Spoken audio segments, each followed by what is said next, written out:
Class 12 third semester education সাবজেক্টে ভালো নম্বর পেতে চাও, তাহলে এই ভিডিওটা তোমার জন্য।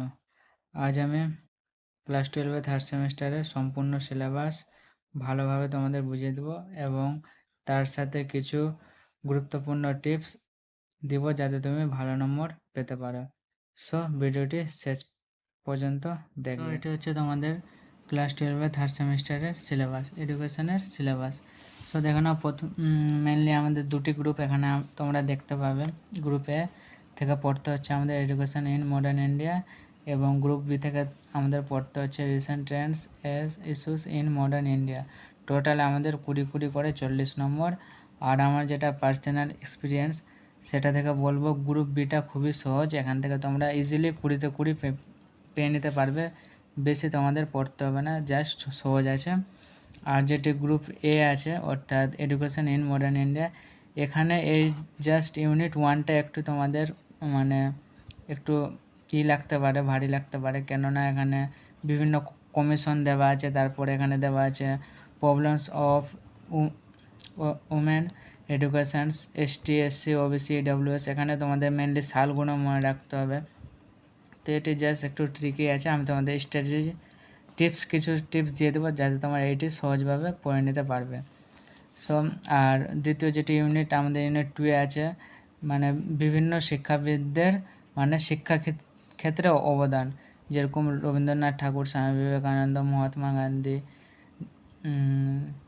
জন ডেভি, এগুলো জাস্ট তোমাদের পড়ে নিতে হবে। আর যেটি সহজ তোমাদের হবে গ্রুপ বি এর এডুকেশন ফর অল অর্থাৎ সকলের জন্য শিক্ষা, খুবই একটি সহজ বিষয়। একটি তোমাদের যেটি পড়তে খুব সহজ হবে সেটি হচ্ছে ভিন্ন সক্ষমতা সম্পন্ন শিশুদের শিক্ষা। অর্থাৎ এখানে তোমাদের মেনলি পড়তে হবে যেরকম যারা শুনতে পায় না তারা কিভাবে শিক্ষা গ্রহণ করে, যারা দেখতে পায় না, যাদের লিখতে অসুবিধা, কথা বলতে অসুবিধা, তাদের সম্বন্ধে শিক্ষা ব্যবস্থাটা কিভাবে করা হয় সেটি তোমাদের মেনলি এখানে পড়তে হবে।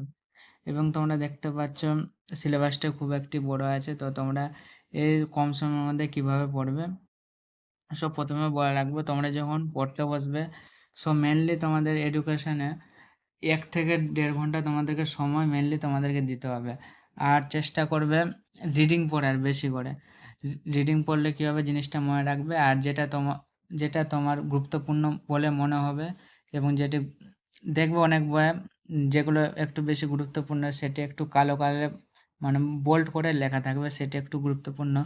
সো দেখো যেরকম আমি আন্ডারলাইন করে পড়েছিলাম, সেভাবে তোমরা যদি পড়ো তাহলে অবশ্যই তোমরা ভালো করে করতে পারবে। আর যেটি তোমাদের সবথেকে গুরুত্বপূর্ণ মনে হবে পাশে একটি খাতা বা নোট রেখে নেবে, সে টুকে নেবে জাস্ট, তাহলে তোমাদের কনসেপ্টটা মনে হয়ে যাবে।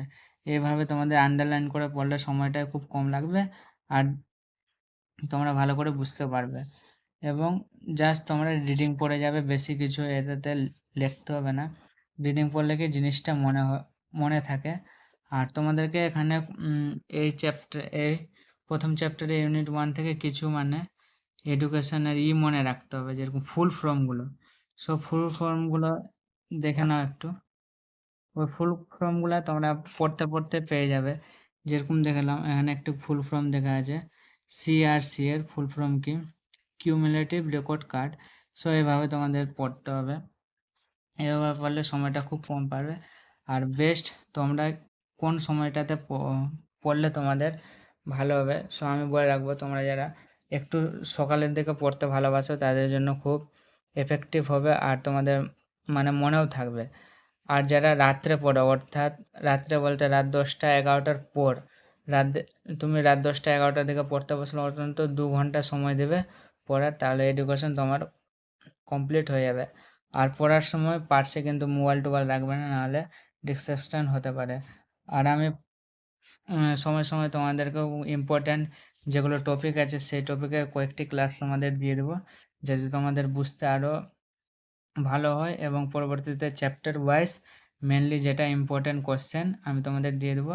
আর তোমরা চেষ্টা করবে, তোমাদের যখন ভেবে নাও গ্রুপ এটা তোমাদের পুরোটা কমপ্লিট হয়ে গেছে, তো তোমরা একবার জাস্ট রিভিশন করে নেবে। আর আমি তোমাদেরকে রিভিশন করিয়েও দেবো অবশ্যই, আর গুরুত্বপূর্ণ এমসিকিউ তোমাদের দিয়েও দেবো, জাস্ট তোমরা দেখে নেবে। আর তোমরা চেষ্টা করো রিডিং পড়ার, অত লেখলে সময়টা খুব বেশি নেই, তো লিখবে না, জাস্ট এভাবে যেরকম দেখো আন্ডারলাইন করে যেগুলো তোমার ইম্পর্টেন্ট মনে হবে আর যেগুলো বোল্ড কালি দিয়ে লেখা থাকবে সেগুলোকে আন্ডারলাইন করে পড়বে, তোমাদের সুবিধা হবে। এবং মেনলি আশা করছি তুমি যদি এই স্ট্র্যাটেজিটা ফলো করো, এইভাবে তুমি যদি পড়ে যাও, তাহলে তোমাদের অবশ্যই 40-এর মধ্যে অন্তত 30+ বা 35+ নম্বর আসবে।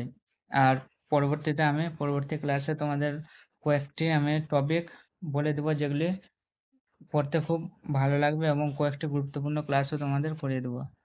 So thank you so much, by.